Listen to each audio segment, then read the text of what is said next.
पूज्य श्री महाराज जी ने, भट्टी बाबा सरकार ने 2 चौपाई लिख करके दी हैं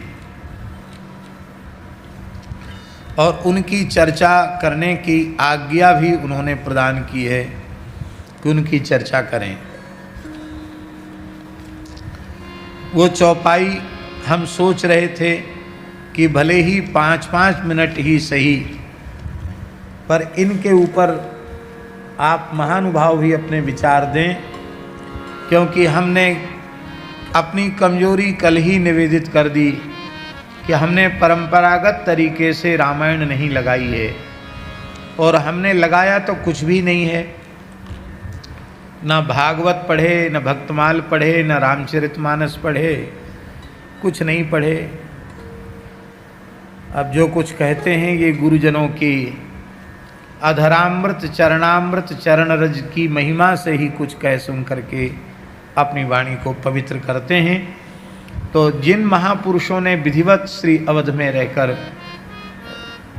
परंपरा से, प्रणाली से पढ़ा है, वे जरूर इसके संबंध में उत्तम भाव दे सकेंगे। दास की उतनी सामर्थ्य नहीं है। वो चौपाई क्या है? जेहि अघ बधेउ व्याध जिमि बाली, जेहि अघ बधेउ व्याध जिमि बाली, फिरि सुकंठ सोई कीन कुचाली, सुकंठ कीन कुचाली, सोई फिर सुकंठ सोई कीन कुचाली, फिरी सोई कीन कुचाली, सोई कर तूति विभीषण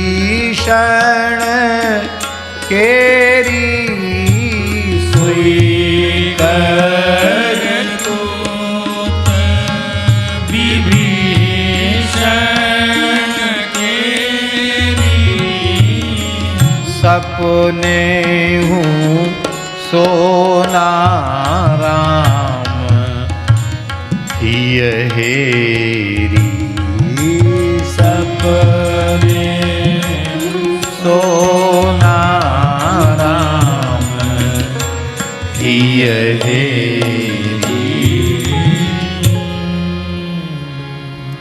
आप कुछ कह दीजिए।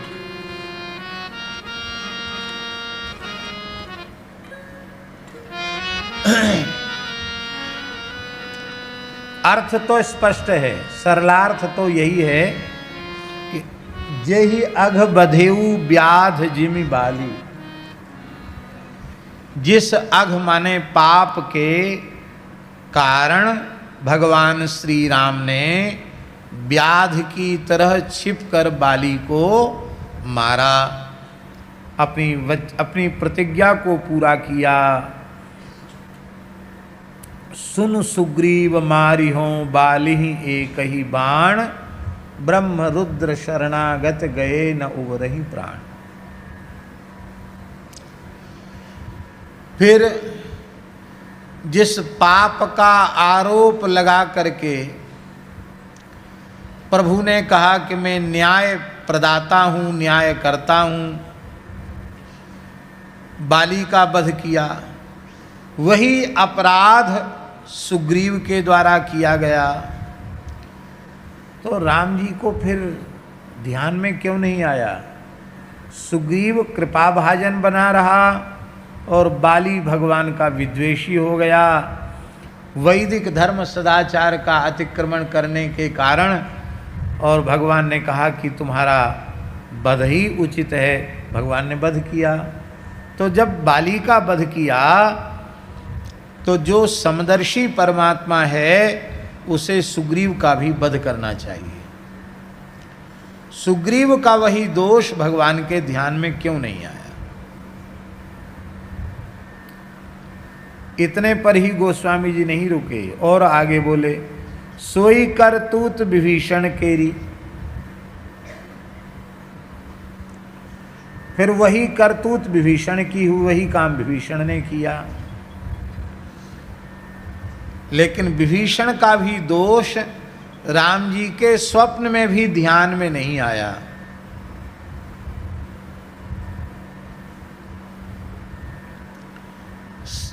भावार्थ सरलार्थ तो इतना ही है,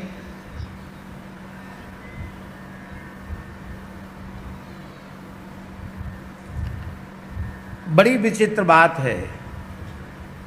केवल इतना ही भाव, इतना ही अर्थ इन चौपाइयों का किया जाए तो अनर्थ हो जाएगा। अनर्थ क्या हो जाएगा? हम लोग वैसे ही अजितेंद्रिय हैं, धर्म नियंत्रित, सदाचार नियंत्रित, जैसा जीवन हमारा होना चाहिए वैसा नहीं है। और ये छूट और मिल जाए कि भाई भगवान के हो जाओ, भगवान की शरण हो जाओ, फिर काला पीला कुछ भी करते रहो, भगवान तो अपने दास के दोषों को स्वप्न में भी देखते नहीं है। सुग्रीव जी का दोष नहीं देखा, विभीषण जी का दोष नहीं देखा, प्रमाण है।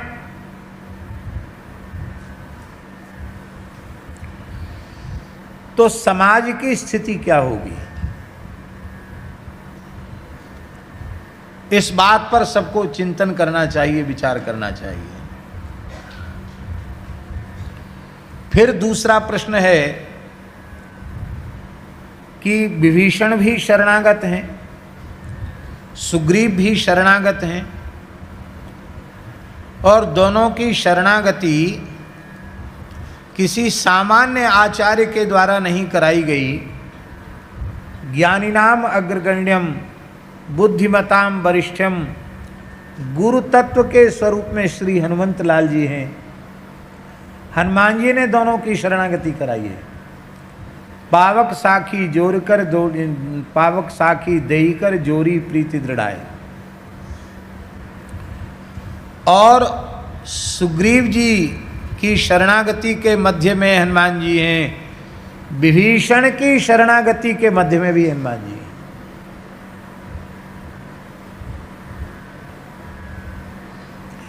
इतने समर्थ श्री हनुमान जी के द्वारा शरणागति कराई जा रही है, तो क्या आपको विभीषण की शरणागति में संदेह है?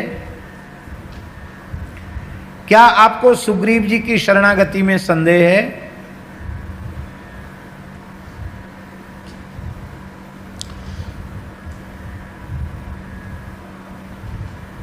जब शरणागति में संदेह नहीं है, विभीषण तो शरणागति धर्म के आचार्य कहे जाते हैं। विभीषण जी शरणागति धर्म का आचार्य विभीषण जी को माना गया।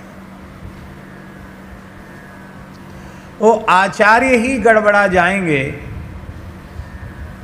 तो हमारे जैसे कलिमल ग्रसित प्राणियों का फिर क्या होगा? ये बड़ी अटपटी चौपाई है, पंडित पछाड़ चौपाई है। इसका अर्थ लगाना बड़ा कठिन काम है।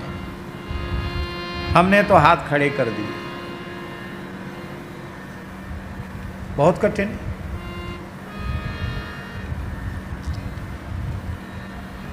समर्थ आचार्य के माध्यम से उत्तमोत्तम अधिकारी की जब शरणागति होती, बहुत ध्यान से सुने,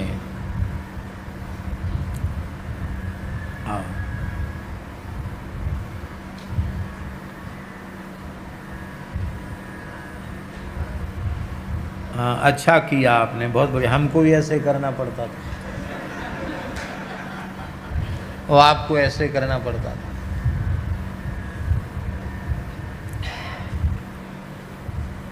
उत्तम आचार्य, समर्थ आचार्य के द्वारा शरणागति होती है, और पात्र इतना उत्कृष्ट नहीं है पर आचार्य समर्थ है तो पात्र पात्र का भेद मिट जाता है, वहां शरणागति तत्काल पूर्ण होती है।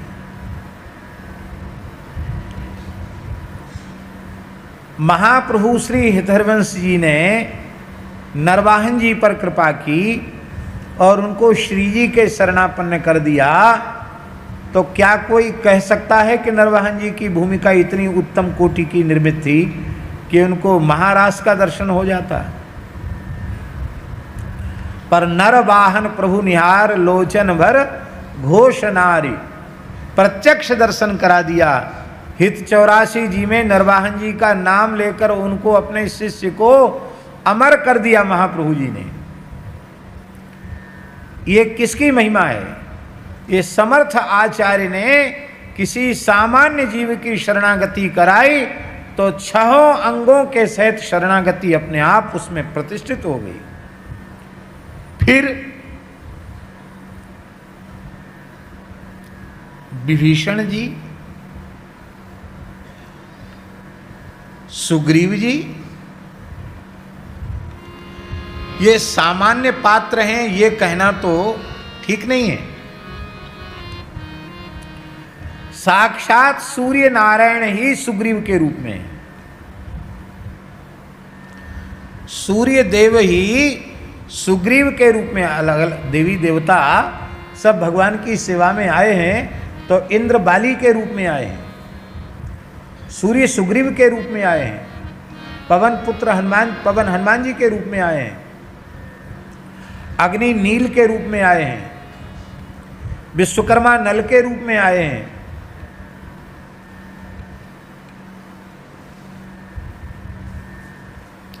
बृहस्पति जी तार नाम के बानर के रूप में आए। वाल्मीकि रामायण में सबका वर्णन है। ये कोई सामान्य नहीं है।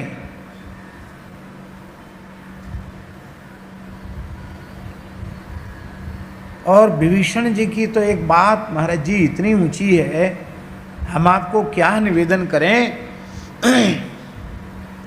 आप आदि काव्य श्रीमद् वाल्मीकि रामायण को देखिए, तो जब रावण, कुंभकर्ण और विभीषण ने तप किया और ब्रह्मा जी ने प्रकट होकर के उन्हें दर्शन दिया, तो रावण ने क्या मांगा वो तो आप सब जानते हो, कुंभकर्ण क्या मांगना चाहता था, क्या मांग लिया वो भी आप सब जानते हो। लेकिन जब विभीषण के पास गए और कहा, वत्स विभीषण तुम्हें क्या चाहिए, तो विभीषण ने, वाल्मीकि रामायण के अनुसार विभीषण ने कहा कि चाहे जितनी विकट परिस्थिति आ जाए, मैं मन से भी कभी धर्म और सदाचार का उल्लंघन न करूं, धर्म की मर्यादा का मन से भी मेरे द्वारा अतिक्रमण न हो, ये वर मांगा। आप लोग कहेंगे उनको मांगना चाहिए था, धर्म अर्म क्या चीज़ होती है, सीधे कह देते राम जी के चरणों में हमारी चित्तवृत्ति लगी रहे, स्वप्न में भी राम जी से हट करके हमारी चित्तवृत्ति कहीं भी न जाए, शरीर संसार में न जाए, ये कहते। पर उन्होंने कहा कि किसी भी प्रतिकूल से प्रतिकूल, विकट से विकट परिस्थिति में भी मेरा मन धर्म की मर्यादा से च्युत न हो, ये वर मांगा विभीषण ने। और अमरत्व तो रावण ने भी मांगा था, कुंभकर्ण ने भी मांगा था, लेकिन ब्रह्मा जी ने नहीं दिया। पर विभीषण को बिना मांगे ब्रह्मा जी ने अमरत्व प्रदान कर दिया। ब्रह्मा जी बोले, वत्स हम तुम्हारे ऊपर इतने प्रसन्न हैं, तुम जब तक चाहो तब तक इसी शरीर से युवान बन करके अनंत काल तक रहोगे, जब चाहोगे तब देह का त्याग करोगे, मैं तुम्हें अमरत्व प्रदान करता हूं।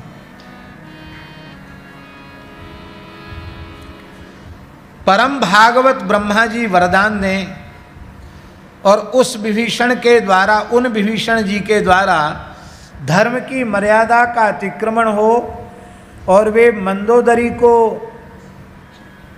अपने आसन पर बिठा लेवें, ये संभव है क्या? फिर हनुमान जी ने जिनकी शरणागति कराई हो, राम जी ने जिनको अपना सखा कहा हो, अपनी भुजाओं में भरकर अपने हृदय से लगाया हो, उन विभीषण जी के, उन सुग्रीव जी के चित्त में इस प्रकार की विकृति आ जाएगी कि वे बाली की पत्नी तारा को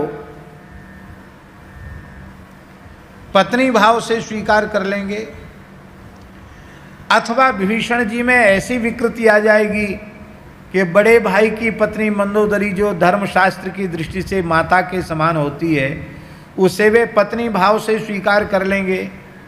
क्या ये आपको लगता है? शरणागति के जो 6 अंग हैं,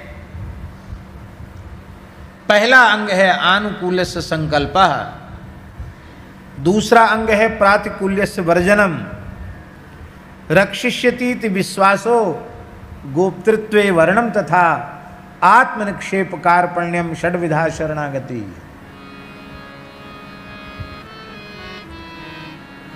और आचार्यों ने विभीषण शरणागति में भी और सुग्रीव की शरणागति में भी अनुसंधान किया है और शरणागति के 6 अंगों की व्याख्या की है।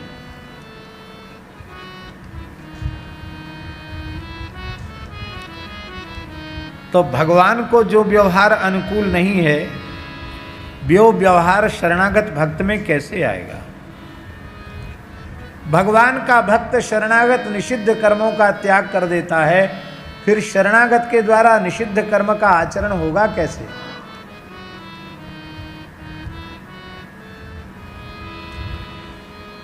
बहुत समझने की ये बात है। जब वेदादि शास्त्रों के अनुकूल, जो सदाचार के, धर्मशास्त्र के अनुकूल व्यवहार है, उसी व्यवहार को करने के लिए हम दृढ़ प्रतिज्ञ हो जाते हैं, तो भगवान की सहज कृपा करुणा विशेष रूप में हमको प्राप्त हो जाती है। क्योंकि वेदादि शास्त्र हैं क्या? ये वेदादि शास्त्र भगवान की आज्ञा है।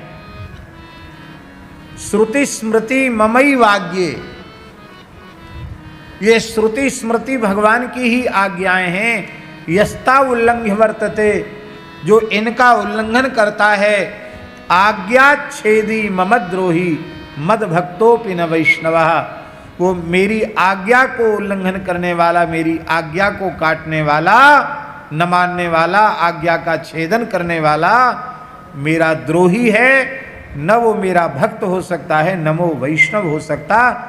ये भगवान व्यास की वाणी है। स्वयं भगवान अब श्रीमुख से कह रहे हैं।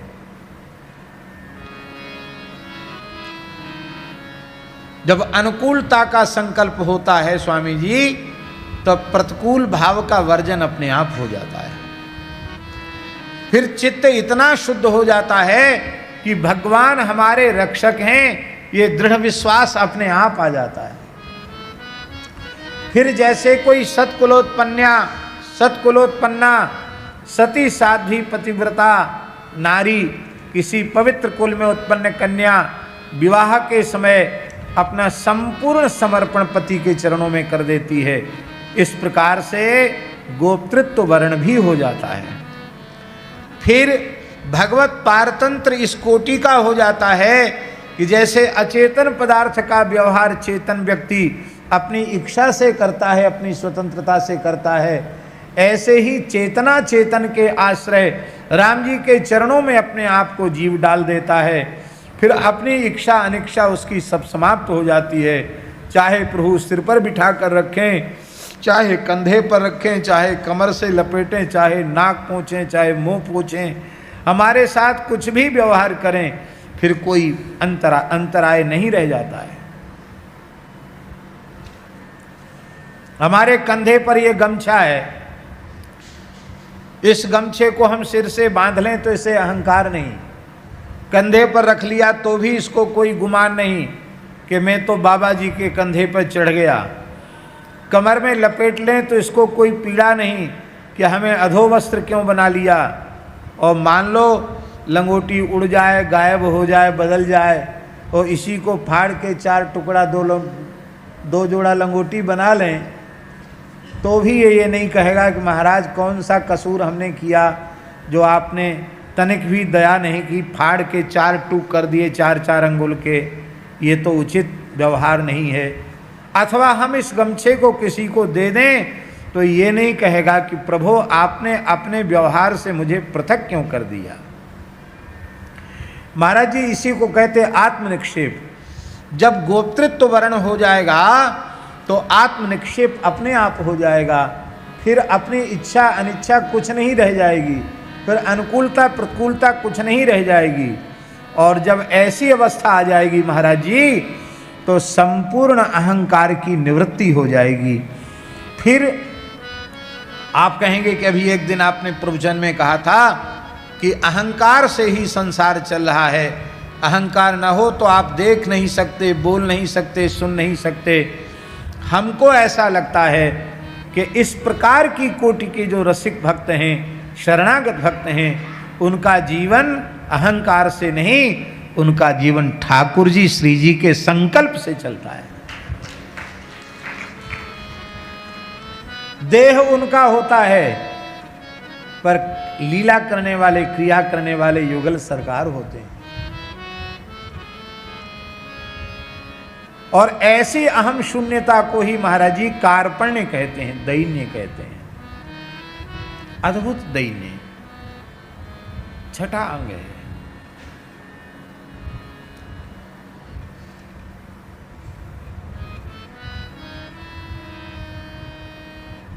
हाँ हाँ। तो आप कहेंगे कि फिर आपने तो ऐसा प्रतिपादन कर दिया कि विभीषण जी के द्वारा भी स्वप्न में भी अधर्माचरण संभव नहीं है, सुग्रीव जी के द्वारा भी संभव नहीं है, तो चौपाई का अर्थ क्या होगा? चलो अब दूसरे पक्ष से विचार करते हैं।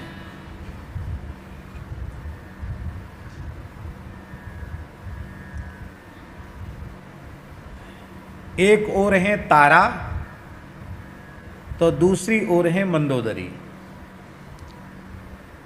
तारा और मंदोदरी कौन है?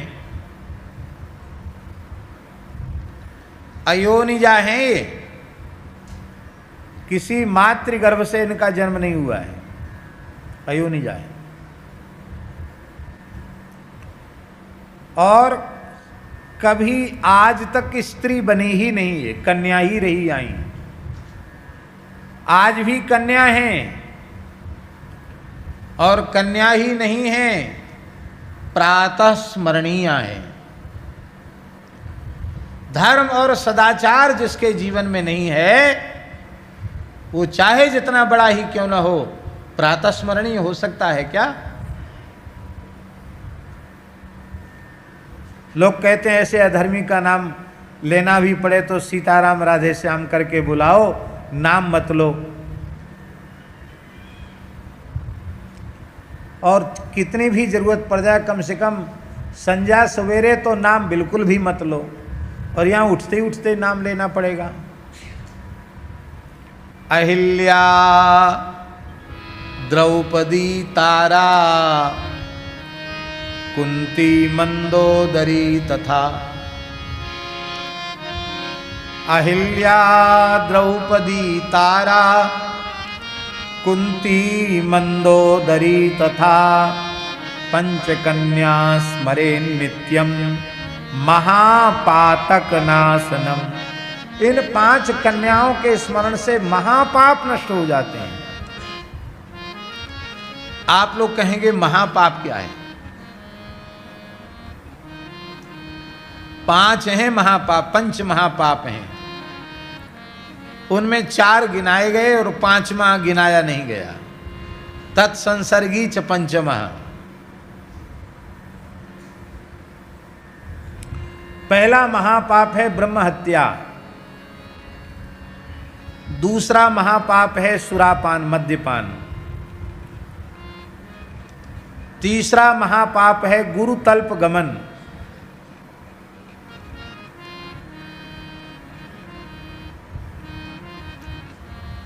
चौथा है स्वर्णस्तेय, स्वर्ण की चोरी करना, रत्न की, धन की, सोने की चोरी करना, ये महापाप है। और पांचवा महापाप क्या है? तत्संसर्गी च पंचमः। आपने ब्रह्महत्या नहीं की, पर ब्रह्महत्यारे से हाथ मिलाया तो आपको ब्रह्महत्या लग जाएगी। उससे बातचीत की तो ब्रह्महत्या आपको लग जाएगी। इसलिए गांव में जब तक वो प्रायश्चित्त नहीं कर लेता अमुक व्यक्ति, तब तक लोग उससे बिल्कुल संपर्क नहीं रखते, उसका स्पर्श नहीं करते, खान पान नहीं रखते उससे, हुक्का पानी बंद।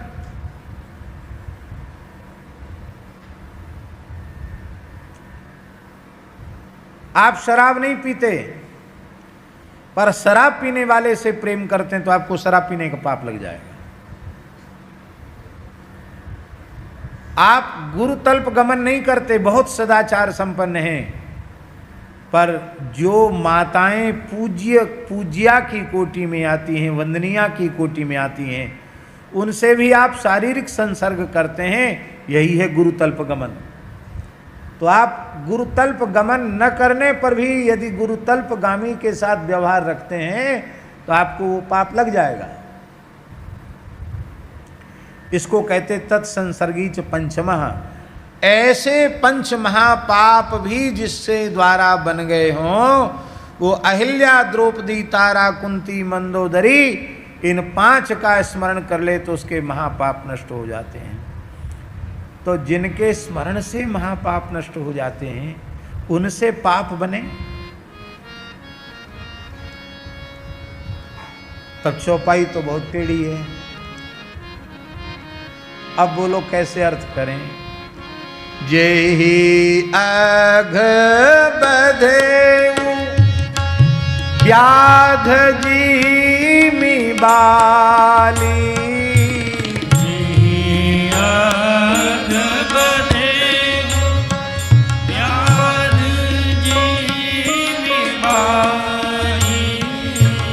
गिरी सुकंठ सोई कीन्हे कुचाली, गिरी सुकंठ सोई कीन्हे कुचाली, सोई कर तूत विभीषण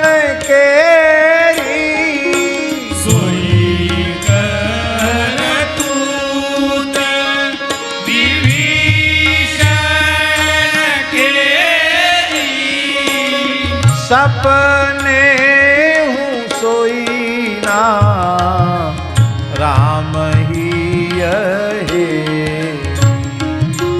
सपने हूँ सोना राम ही है।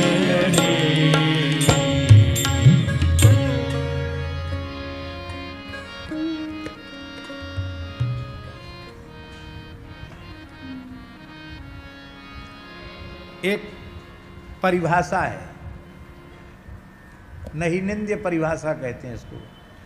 नहीं निंद्यः निंद्यम निंदितुम प्रवर्तते अपितु विधेयम स्तौतुम,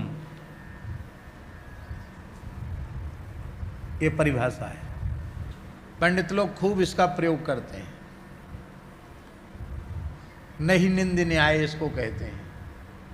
नहीं निंद्यः निंदितुम प्रवर्तते,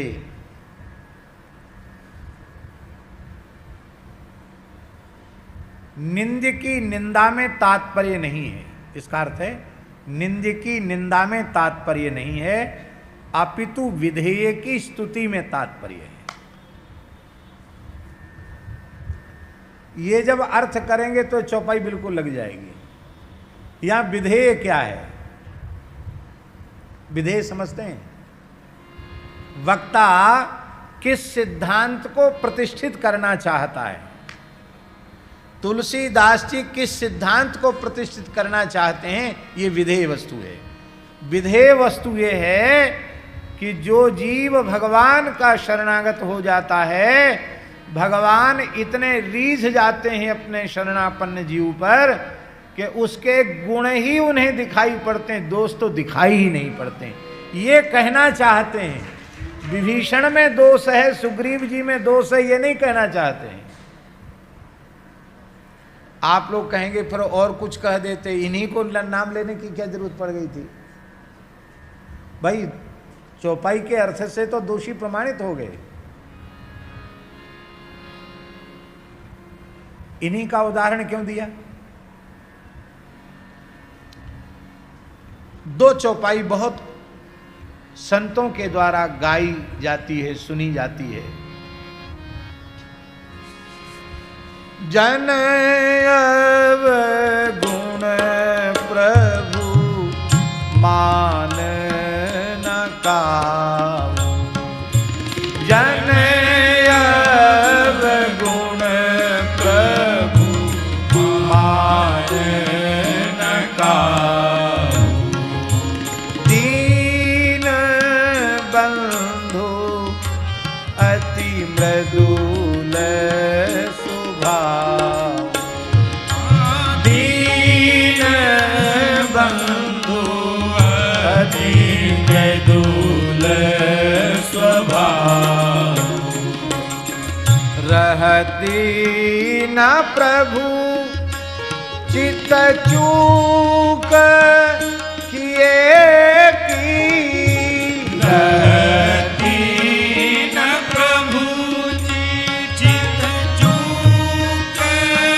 किए की, करती सुरती सयवार ये, की करत सुरती सयवार ये, की करत सुरत सयवार ये, की करत सुरत सयवार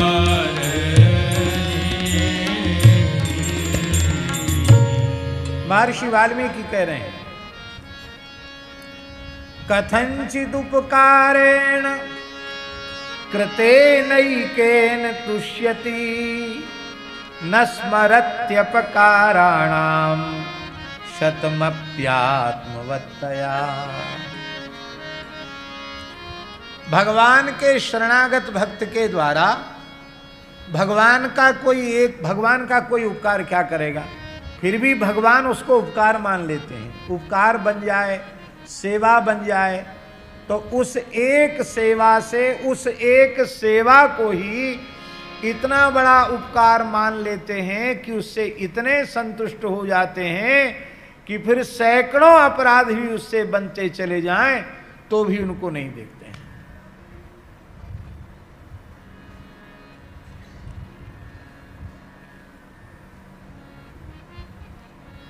सर्वज्ञ हैं, पर उस सर्वज्ञता का प्रयोग अपने शरणागतों के गुण दोष के चिंतन में नहीं करते हैं,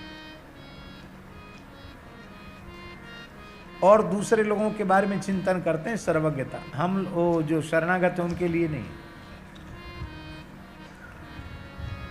तब कोई पहुंच गया चुगलखोर, उसने कहा आप तो इनको अपना बड़ा भगत मानते हो, और ये देखो ये काम कर रहे हैं, आपकी कहाँ चली गई न्याय प्रियता? कि गीध का न्याय होता, कुत्ते का न्याय होता, यही न्याय है आपके यहाँ? कहाँ गई आपकी न्यायवादिता? बोले अच्छा, हमें तो अपने भक्त में दोष दिखाई नहीं पड़ रहा है, पर तुम दोष का वर्णन कर रहे हो तो अच्छी बात है। हमारा एक संविधान की धारा और है, क्या? बोले यत अधर्म कृतस्थानम सूचकस्यापि तद्भवेत्। जो पाप पापी को पाप करने से होता है, वही पाप उस पाप की चुगली करने वाले को हो जाता है। तो भक्त में तो है नहीं, पर तुम मानते हो कि है, और तुम्हारे कहने को अनुसार मान लो है, तो अब नहीं है। क्यों? क्योंकि जिसने पाप किया तो चुगलखोर को भोगना पड़ेगा। तो तुम भक्त की चुगली कर रहे हो, शरणागत की निंदा कर रहे हो तो जाओ नरक में भोगो। अब प्रश्न वही है, क्या विभीषण जी से वह दोष बना, क्या सुग्रीव जी से वह दोष बना? तो हमने दोनों का पृथक पृथक चिंतन किया और दोनों तारा और मंदोदरी का भी चिंतन किया, तो वो भी महापाप उनके स्मरण से नष्ट हो जाते हैं। इन न तो तारा में, न मंदोदरी में, न सुग्रीव में, न विभीषण में अपकर्म बनने की संभावना है। फिर ये बात कैसे प्रसिद्ध हुई? अब इसका रहस्य बोल करके हम अपने वक्तव्य को पूरा करेंगे। उसका रहस्य महाराज जी ये है कि जब बाली भगवान ने बाली का वध कर दिया, प्रतिज्ञा की थी भगवान ने, सुनु सुग्रीव मारी हो बाली एक ही बाण, ब्रह्मरुद्र शरणागत गए न उबरही प्राण। तारा परम पतिव्रता थी, क्या थी? किंतु परम पतिव्रता होने के साथ साथ वह विशुद्ध भगवत भक्ता भी थी। इसलिए उसने अपने पति को सावधान किया कि तुम गलती करने जा रहे हो, जैसे तुम्हारे अनुज ने शरण ग्रहण की है ऐसे ही तुम भी शरण ग्रहण कर लो, तो महाराज तुम्हारे दोषों की ओर प्रभु नहीं देखेंगे, वो तुम्हें अंगीकार कर लेंगे। लेकिन मूढ़ है, नारी सखावन करसी न काना, उसने मंदोदरी की बात नहीं सुनी और वो सुग्रीव पर प्रहार नहीं था, भगवान की शरणागति पर प्रहार था, शरणागत पर प्रहार था, शरणागति पर प्रहार था। भगवान ने उसका वध किया। तो परम पतिव्रता होने के बाद भी मंदोदरी सती नहीं हुई। क्यों नहीं हुई सती महाराज जी? क्यों नहीं हुई सती? जब परम पतिव्रता है, प्रातः स्मरणीय है, तो सती क्यों नहीं हुई? इसलिए सती नहीं हुई क्योंकि पतिव्रता को पति के साथ चिता में जल जाना, उसके साथ परलोक गमन करना, यह धर्म है। और अब जो शेष जीवन बचा है, भगवत शरणागत होकर, किसी भक्त का आश्रय लेकर, भगवत शरणागत होकर शेष जीवन भजनानंद में व्यतीत करना, ये धर्म नहीं है, ये परम धर्म है। तो जहां दो सामने हो, एक और धर्म हो, दूसरी ओर परम धर्म हो, तो धर्म को नमस्कार करके परम धर्म का आदर करना चाहिए। सवै पुंसाम परो धर्मो यतो भक्तिर्धुक्षजे अहैतुक्य प्रतिहत ययात्मा संप्रसिद्धति।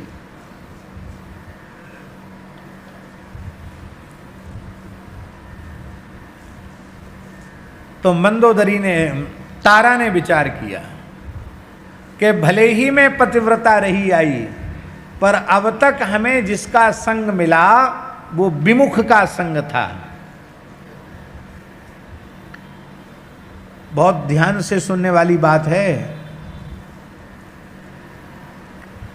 आप त्रिकाल संध्योपासन करते हैं, वेद पाठ करते हैं, अग्निहोत्र करते हैं, पंच महायज्ञ करते हैं, वैदिक धर्म का पालन करते हुए दिखाई पड़ते हैं, किंतु यदि आप वैष्णवता के विरोधी हैं, आप तिलक कंठी के विरोधी हैं, आप भगवान के निंदक हैं, भगवान के भक्त के निंदक हैं, आप भगवान के भक्त के विरोधी हैं, तो आपका वह पांडित्य, आपकी वह पंडिताई, आपका वह कर्मकांड, आपका वह वैदिक धर्म सदाचार आपके काम आने वाला नहीं। उससे ज्यादा से ज्यादा आप स्वर्ग तक जाएंगे, इससे अधिक आपको कुछ नहीं मिलेगा। तो मन तारा ने पश्चाताप किया, प्रायश्चित किया, अब तक मैंने विमुख का संग किया, अब सुग्रीव भगवान का शरणागत भक्त है, मेरे लिए पुत्र के समान है। अब इस भक्त की शरण में रहकर, भक्त के आश्रय में रहकर श्री सीताराम जी के नाम रूप गुण लीला का आस्वादन करके मुझे अपने जीवन को धन्य बनाना चाहिए। इसलिए तारा सती नहीं हुई, और जब सती नहीं हुई तो सुग्रीव जी ने कहा कि मेरी माँ, आप बड़े भाई की पत्नी माँ के समान हैं, आप मेरे भाई साहब के वामांग में सदा सर्वदा विराजती थी, मैं आपका अधिकार नहीं छीनूंगा, आप सिंहासन पर जहाँ बैठती थी वहीं बैठेंगी, और यदि आपकी अनुमति होगी तो मुझे आप जहाँ बिठाएंगी वहाँ मैं बैठूंगा। तो तिलक होने पर राजा तो गद्दी पर ही बैठता है और बगल में तारा जी बैठी, पर उनमें दाम्पत्य भाव नहीं है, माता और पुत्र का भाव है। लेकिन भैया संसार तो अपने नजरिए से देखता है, ध्यान में आई बात। महाराज जी पूर्ण निर्दोष हम हैं, ये कैसे प्रमाणित हो? किसी में भी दोष दिखाई पड़ना बंद हो जाए तो हम पूर्ण निर्दोष हैं। जब तक किसी में भी दोष दिख रहा है तब तक आप सदोष हैं, आप निर्दोष नहीं हैं, अपना ही दोष दूसरे में दिखता है। तो ध्यान में आई बात महाराज जी। संसार के लोगों ने कहना शुरू कर दिया, देख लो बाली ने रुमा को अपने पास बिठाया था, अब वही काम सुग्रीव करने लगे, बगल में तारा को बिठा लिया, तो राम जी तो कुछ नहीं बोल रहे। और यही घटना विभीषण जी के साथ घटी। मंदोदरी ने विचार किया, मैं पतिव्रता हूं, पर मैं अपने विमुख पति रावण का अनुसरण नहीं करूंगी। ध्यान में आई बात? नहीं आई। रावण का अनुसरण करने पर फिर शिशुपाल दंतवक्त्र के रूप में जब ये पैदा होगा तो फिर इसकी घरवाली बनना पड़ेगा। हाँ, नहीं बनना पड़ेगा? बोलो आचार्य जी। भाई पतिव्रता का पति जहां पैदा होता वहां पैदा होना पड़ेगा। इसलिए अब विमुख पातिव्रत धर्म का पालन किया। अब पातिव्रत का फल है श्री जानकी वल्लभलाल जी सबके प्राणपति जीवन धन हैं, उनके चरणों में पहुंचना, यही सवै पुंसाम परो धर्म। तो अब तक विमुख रावण का आश्रय लिया था, अब शरणागति धर्म के आचार्य भगवत भक्त विभीषण का आश्रय लिया है। और विभीषण ने भी अपनी भाभी को कहा, हम आपका अधिकार नहीं छीनेंगे, आपका आसन नहीं छीनेंगे, आप रहेंगी तो हमें भी प्रमाद नहीं आवेगा। उनको अपने वामांग में स्थान दिया, अपने सिंहासन पर जहां वो बैठती थी वहां जगह प्रदान की। इसको देखकर लोगों ने विभीषण की और सुग्रीव की निंदा आरंभ की। वस्तुतः उनमें दोष नहीं था। कहना गोस्वामी जी ये चाहते हैं कि शरणागत भक्त में वस्तुतः दोष नहीं होता है, फिर भी संसार के लोग भगवान के भक्तों में दोषारोपण करते हैं, तो भी भगवान अपने भक्तों के दोष नहीं देखते हैं। भक्तों की निंदा करने वाले को वे दोष लग जाते हैं और उनको उनका परिणाम भोगना पड़ता है। इसलिए भगवत भक्त की निंदा नहीं करनी। भगवत भक्त में कोई दोष ऐसा देखने भी लग जाए कि जो प्रत्यक्ष रूप में समझ में आ रहा है कि ये दोष है, तो भी उसे दोष नहीं समझना।